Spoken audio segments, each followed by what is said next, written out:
On arrive dans la période préférée de, je pense, la grande majorité d'entre vous, moi compris, parce que c'est la période où il va commencer peut-être à neiger, en fonction de l'endroit où vous vous trouvez dans la France. Malheureusement, on va peut-être devoir le passer en comité restreint, mais on va pouvoir célébrer Noël. Et du coup, j'ai décidé de vous aider un petit peu.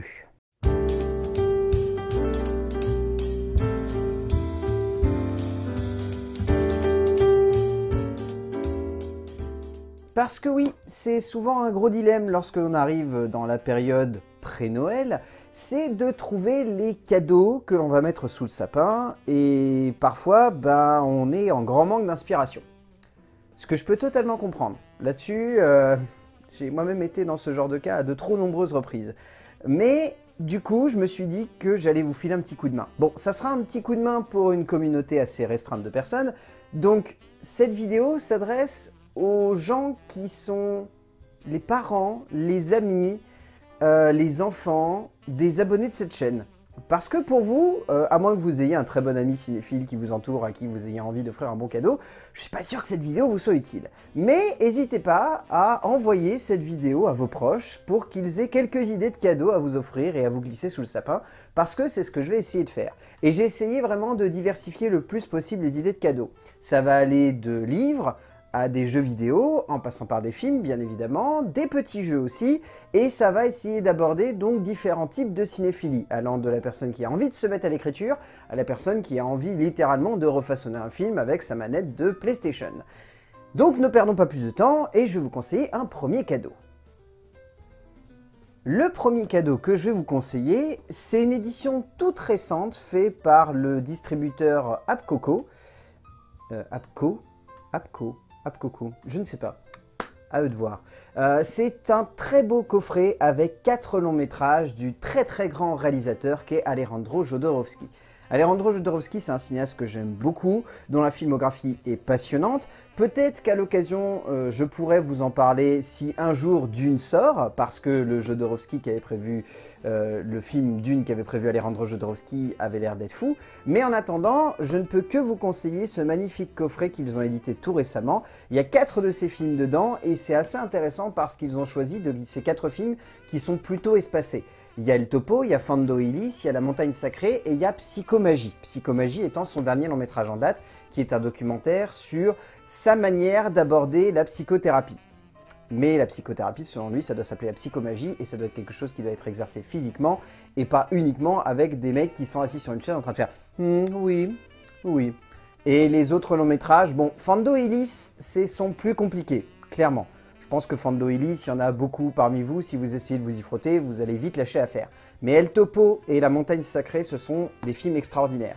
C'est une très belle édition, qui n'est disponible que en anglais, mais qui heureusement a été quand même sortie en France, elle est notamment disponible à la Fnac. Et en plus, il y a un petit livret dedans, qui évidemment est en anglais, avec beaucoup d'entretiens et de propos recueillis de proches ou de Jodorowsky lui-même. C'est passionnant. Et en plus, juste pour vous montrer, je trouve que les éditions des différents films sont particulièrement belles. Et au-delà de ça, les masters dessus sont vraiment magnifiques. Enfin, c'est un travail de restauration assez dingue qui a été fait. Ces 4 longs métrages valent largement le coup d'œil. C'est un petit peu cher, je vais vous l'avouer, c'est 70 €. Donc, il faut quand même avoir envie d'offrir un joli cadeau. Mais si vous avez un proche qui est très fan d'un certain cinéma et qui a envie d'ouvrir un petit peu ses horizons, le coffret Alejandro Jodorowsky de AppCo est vraiment à se procurer. C'est un très beau coffret. Le deuxième cadeau que je vous conseille, je ne l'ai pas entre les mains parce que je l'avais lu à l'époque où j'étais en école de ciné parce que quelqu'un me l'avait prêté. Et j'ai jamais eu forcément plus que ça envie de l'acheter, mais je ne peux que vous le conseiller si vous avez un proche qui a envie de se mettre à l'écriture. C'est l'anatomie du scénario de John Truby.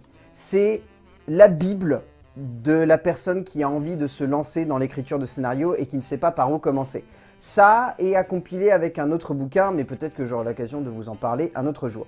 Mais en tout cas, le bouquin de John Truby, c'est reconnu comme étant l'un des grands bouquins de l'histoire du cinéma qui a été capable de synthétiser la manière avec laquelle il est important de concevoir et de mettre en place l'écriture d'un scénario.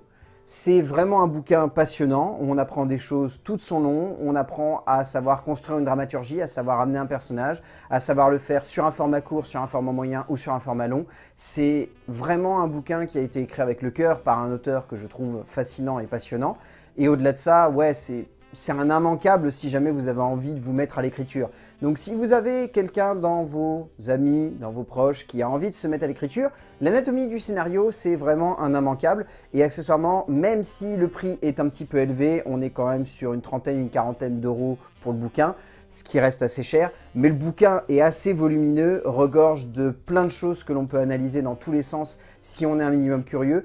Et au-delà de ça, ça reste un immanquable si on a envie de se mettre à l'écriture et si on a envie de se mettre à faire du cinéma. Il y a bien d'autres bouquins également dans cette catégorie que je pourrais vous conseiller, mais je trouve que lui, c'est vraiment un bon moyen de non seulement pousser à se mettre à l'écriture et à se lancer, mais au-delà de ça, c'est un bouquin qui amène en fait tout ce qui fait la force d'un grand scénario et tout ce qui permet d'avoir les bons outils pour commencer l'écriture. Donc c'est un bouquin qu'on peut aborder à n'importe quel âge, hein, si on veut se lancer tout juste dans l'écriture ou si ça fait plusieurs années qu'on fait des courts-métrages et qu'on a envie de se perfectionner. L'anatomie du scénario de John Truby, c'est parfait pour le coup. Le troisième cadeau que je vais vous proposer, c'est un petit plaisir que je me suis fait l'année dernière, mais ça peut être un très très bon cadeau. Je pense que la plupart d'entre vous, vous en avez entendu parler. C'est T'as vu le plan, le bouquin de François Thorel qui est sorti il y a maintenant tout de même 2 ans, si je ne me plante pas. Je vais vérifier histoire de ne pas dire de bêtises, mais je crois que c'est ça, il est sorti il y a 2 ans.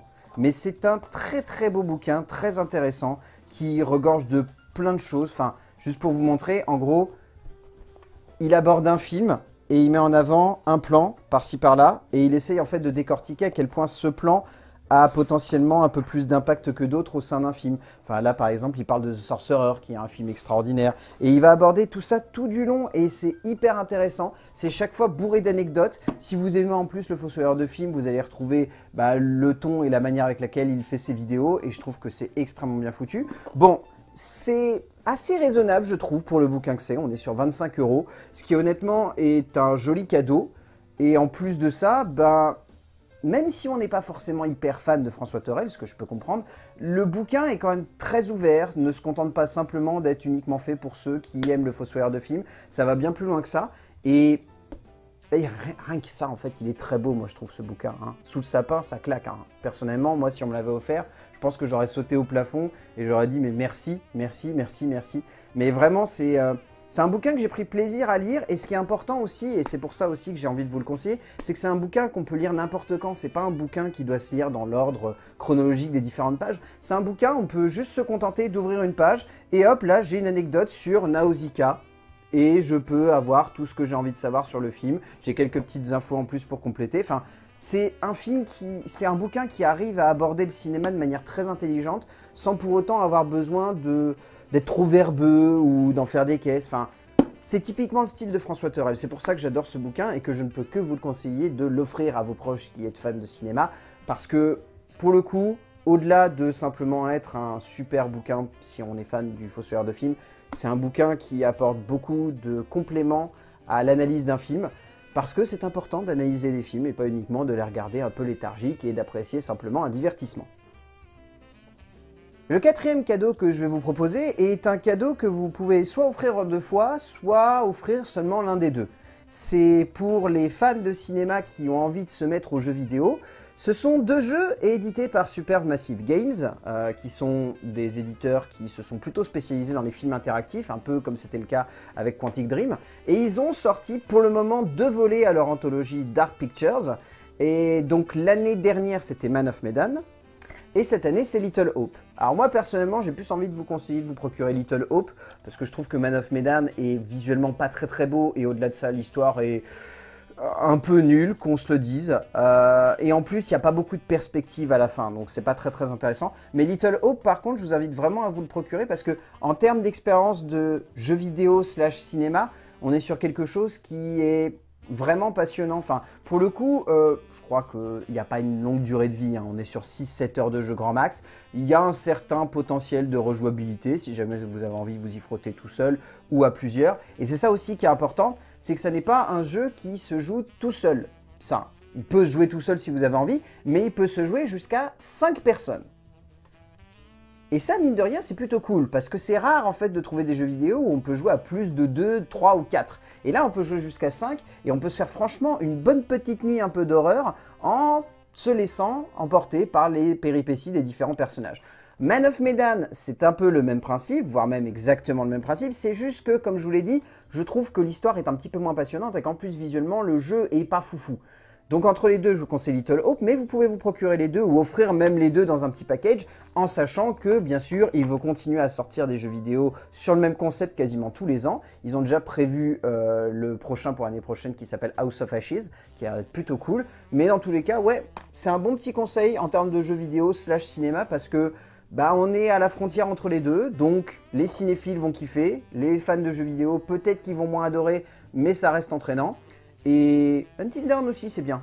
Mais j'avais plus envie de vous conseiller ça vu que c'est dans l'actualité. Et le dernier cadeau que j'avais envie de vous conseiller, c'est un petit truc, mais un petit truc plutôt cool. C'est un bouquin / jeu de réflexion autour du cinéma qui s'appelle « Quel est ce film ?» par Paul Rogers. Et le principe est très simple, je vais vous le montrer pour que vous visualisez. Voilà. Et le but, c'est de deviner le film. Tout simplement. Ce qui est à la fois très cool à faire tout seul, et en groupe aussi. Personnellement, je me suis bien amusé à essayer de trouver certains films, parce que au début, bon, pour être sincère, les premières images, pour vous montrer, elles sont assez faciles à deviner, hein, les premiers films, honnêtement, il n'y a pas vraiment de questions à se poser. Bon, celui-là, si, peut-être un petit peu. Je vais en trouver un quand même qui sera cool. Tiens, allez, celui-là. Honnêtement, si vous êtes un tout petit peu fan du film, je pense que dès la deuxième image, vous avez déjà identifié quel est le long métrage. Et en soi, il y a des trucs très simples, mais il y a des trucs qui sont un petit peu plus compliqués. Et c'est ça personnellement que j'aime beaucoup avec ce livre, c'est que déjà les rébus sont extrêmement bien foutus. C'est pas uniquement « Oh non, faut juste deviner le titre du film à partir d'objets qui sont dessinés, qui sont en rapport avec le film ». C'est vraiment des petits clins d'œil au long métrage. Et plus on se laisse porter, plus... notre tête est mise à rude épreuve quand même, et c'est ça que je trouve assez amusant. Paul Rogers s'est plutôt bien amusé, et honnêtement, les petits dessins qu'il a fait arrivent à la fois à faire de jolis clins d'œil aux différents longs métrages qu'il évoque, et en même temps à demander à ce qu'on réfléchisse un petit peu, et c'est ça que je trouve très amusant avec ce bouquin. Bon, il est un petit chouïa cher pour ce que c'est quand même, 15 €, mais ça paye pas de mine, c'est plutôt cool, et je me rappelle que quand on me l'a offert, vraiment, j'ai passé quasiment toute la soirée à le feuilleter, et à me dire que bah, c'était vraiment cool, que c'était simple, mais que c'était extrêmement classe, et que bah, on se laisse emporter, mine de rien, on se prend au jeu. On se prend au jeu à essayer de deviner chacun de ces petits films illustrés. On se dit « Ah non, c'est pas possible, il se fout de ma gueule, c'est quand même pas ce film-là », et en fait si. Et je trouve ça très amusant. Et ce qui est bien, c'est que ça n'est pas que des films récents. Ça aborde vraiment des films qui sont vraiment de 1920 jusqu'à de nos jours. Et mine de rien, je pense que j'ai pas vu beaucoup de ça dans la plupart des jeux qui essayent de s'amuser avec le cinéma.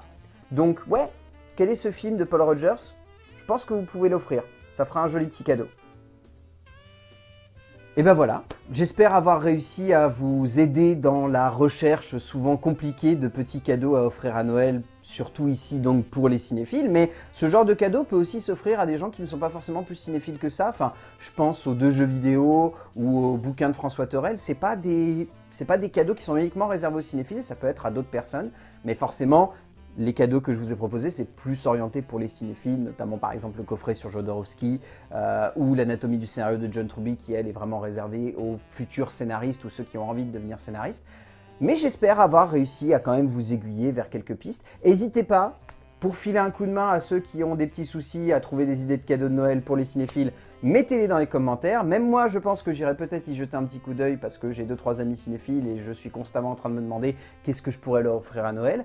Mais ouais, n'hésitez pas, je pense que vous leur filerez un bon gros coup de main et n'hésitez pas aussi à vous proposer des idées de cadeaux dans les commentaires. Ça sera toujours rigolo, même pour moi qui vais lire ça un petit peu de loin.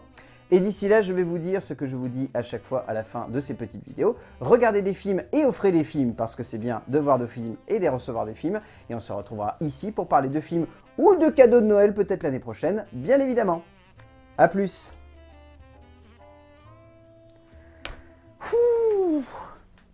Il me donnait presque chaud ce feu juste derrière.